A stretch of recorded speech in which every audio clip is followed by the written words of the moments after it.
Hey there, welcome back to another segment with Richard Williams, Asset Protector. Look, some of you have, you let me just preface it by saying it this way. I was watching this movie some years ago. It's called Vernon Johns. And James Earl Jones is depicted in there as playing the role of Dr. Martin Luther King. In this film, he's a preacher, and times were different, but he preached at this prominent church full of dignitaries, uppity black folks that are so heavenly bound that they are no earthly good to nobody. When I was growing up in my home church in North Carolina, we had some people that I can identify with on that level. In other words, people who had a lot of money and they drove big cars and they wore nice clothes, and they were looked at as for their money, so to speak. But when I look back over life and I thought we were poor, and I realized that I grew up in a brand new house.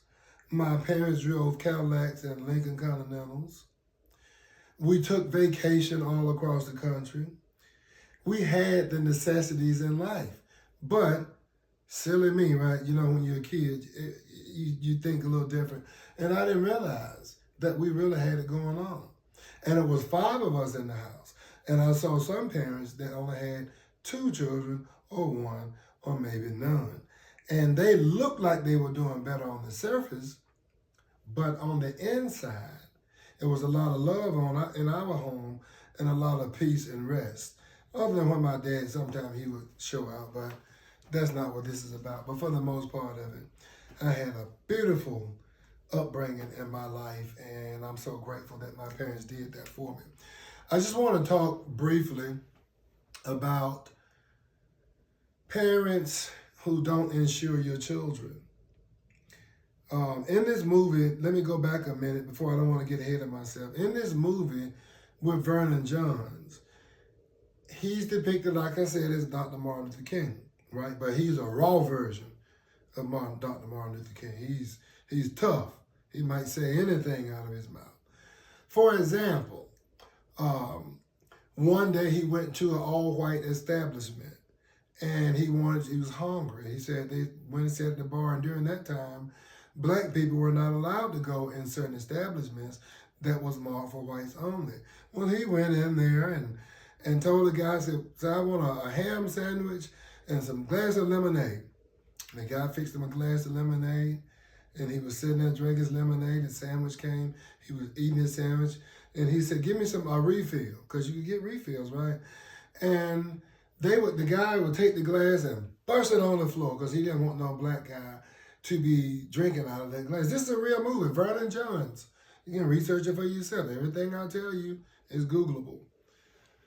Excuse me. He went there and he kept on everything. So he noticed what the guy was doing, so he kept drinking lemonade. And every time he'd give him another glass, but he'd break that one. And he said, depending on my thirst, you know how James Earl Jones talked, depending on my thirst, this could get real expensive. So, anyway, fast forward, he's at church, he's with these dignified people, right? And when I'm saying dignified people, I mean people who kiss the preacher's butt. You know who I'm talking about. Might even be talking about you. Someone to put the preacher above God and not the truth. And in our families, sometimes we like to lie to make ourselves look a certain way. But the truth of the matter is we are actually messed up behind closed doors. There was a family who lost a child, and the grandmother was a member of that church. And Vernon didn't want to preach the funeral because the guy was a gangster. He told a straight, he said tote. He carried a straight razor, carried a pocket knife, and walked around and threatening people and daring to cut them. And so one day somebody did kill him. And this is, as close as I can get to what James Earl Jones said. He said he walked around daring anybody to cut him, to take his life. He lived like a dog. He died like a dog. Say he lived like a dog, he died like a no. He said he lived like a dog. Anyway, he said he walked around daring people to take his life, and the other day somebody obliged him. He lived like a dog, died like a dog. Undertaker claimed the body. I know that I kind of stuttered through that a bit. It's been a long time since I watched that movie, probably over 20 years ago. And I'm just going off memory here. But you get the point. He lived like a dog and he died like one. See, there are many of you have children who are out and they're involved in all kind of gang activity. They're doing all kind of crazy stuff, right? They're doing all kinds of stuff. You don't know what they're doing. I used to hate for my mother to say, I don't know what my children are doing when I'm not around. When I turn my back, they could be doing anything. But certain things she know we wouldn't do. Where am I going with all of this? If you have children out there that are still able to be insured, if they're in gangs and stuff, the insurance company is not going to take them. But let's just say you have a bad behind kid and he's 15 years old and he's getting out of pocket. You better get some insurance on this guy because there's a high propensity, high possibility that he could go out there in the street and get gunned down in the street. Now, well, if you are 20 years old and you're watching this and you think, well, you don't have to get gunned down the street, you can die at home. You're right. Or you could get in a car and the car turns over and flips over and causes injuries that you can't come back from. You're right. I can be standing in here right now and a bullet can come through the wall and take my life. You are right. And a bullet can come through your wall and take your life, which is why you have insurance. Insurance is being prepared for in the event that something happens. And I'll take it a little bit further, actuarially. I'm not an actuary, but the actuary look at your age, the group of people in your age, right? Your health, where you live at, activities that you participate in. If you're up rock climbing, well, you're up doing mountain climbing, like some of these things, like my wife like to watch people climbing without harnesses and without protection. Insurance company's not going to protect you because there's a high propensity, high possibility that a wind could come and blow you right out the wall, slam you to the ground, and you're dead.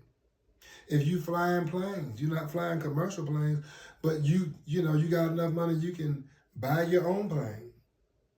And you out there flying airplanes, it's a strong higher chance that that airplane may crash than a commercial plane. And statistics back that up. If you're a race car driver, or you're a motorcycle racer, or you're a boat racer, you see, when you're doing dangerous things, then there's a higher propensity, a higher likelihood of you needing the life insurance company to pay for a death. All I'm saying is this: get your insurance now, especially if you're thinking about doing things, because it's going to be a question. Do you race? Do you do mountain climbing and things of that nature? Do you jump out of airplanes, skydiving? Do you race cars and boats, motorcycles? All that stuff is going to come up. And if you say no, and then you go out there 6 months later and you get killed in a motorcycle accident and you were racing, it's not going to pay. Okay? It is not going to pay. But I will tell you this hack. There's a 2 to 3 year, most of the cases 2 year contestation period. Contestation period, right? So that's the time that they can contest. It's a pretty big word, and I know how to spell it.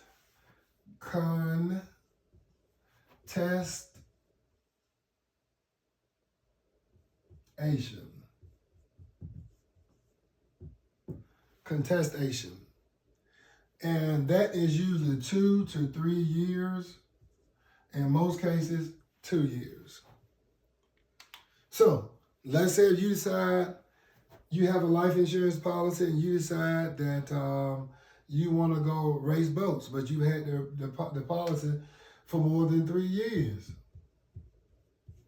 They still have to pay you. That's going to be our little secret. Let's say you had the policy, and then after 3 years, you decide you want to commit suicide. They still have to pay you. I'm not telling you to commit suicide. I'm not telling you when it's a good time to commit suicide. It's never a good time to be committing suicide. But I'm obligated to tell you the truth, and I'm not trying to hide no facts just for the sake of making the insurance company look good. And I'm not trying to tell you anything about how to ruin your life. It's your life. That's what you choose to do. You do it. My goal is to tell you the truth. Parents, you got kids out there. They're already starting out at 15 years old. They're starting to screw up. You can put them on the children's whole life, and it'll last their whole life. Let's say they're 18 years old, and they start smelling themselves a little bit. This would be a good time to get your life insurance before he's out using drugs and things of that nature, because once marijuana's in his system and he's not of age, they're not going to give you the insurance for them. He's 18 now, he's smoking pot, right? You might get him to stop. You might get him to stop long enough to get life insurance. But you look around, he's 19, 20 years old and smoking pot, you can't insure him. And now he decides he wants to go join a gang. He's not going to come back until he's ready. And you might not be alive when he comes back. But I can tell you one thing for sure. If he dies underage, or he dies at 21 years old or 30 and don't have life insurance, guess who's going to be the one that's going to have to pay for the burial? You. And then guess what you're going to do? You're going to get up there and call me, and I don't know you, and I don't know him either. And then you want to do a go fund you. I don't know you. Why am I paying money to put your little bed behind son or daughter in the ground? I don't know you. Don't ask me for no money for no GoFundMe. I'm telling you this stuff in advance so this is out. You don't even have to worry about that. Go fund yourself. That's what I'm trying to teach you how to do. See? I'm telling you that the storm is out over the ocean and is moving this way. And if you don't have that insurance in place, you're going to have to go fund yourself. You're going to have to go fund yourself. Okay? I'm not telling you how to bury somebody, whether you should cremate them or whatever the case might be. That's between you and your family and your God. I don't want no parts of it. I'm not going to have no parts of it.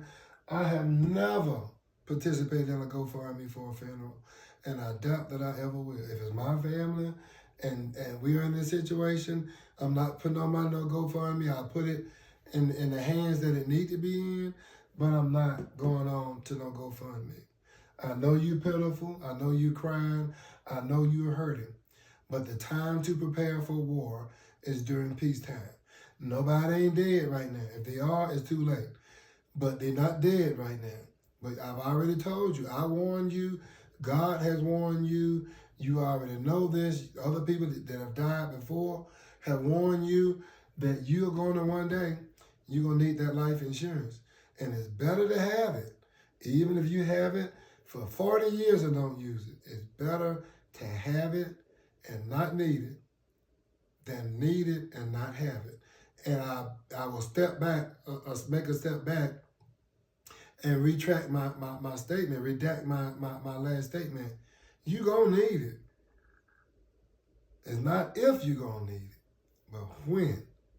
Don't you want to have your insurance in place? Imagine if the police pull you over in your car for speeding, or he stops the wrong car. Maybe he's looking for someone else that's driving a blue Volkswagen, right? Or a green Cadillac. And he pulls you over to make sure, that you're not that person they're looking for. They're going to run your information. They're going to run your tags. They're going to run your driver's license.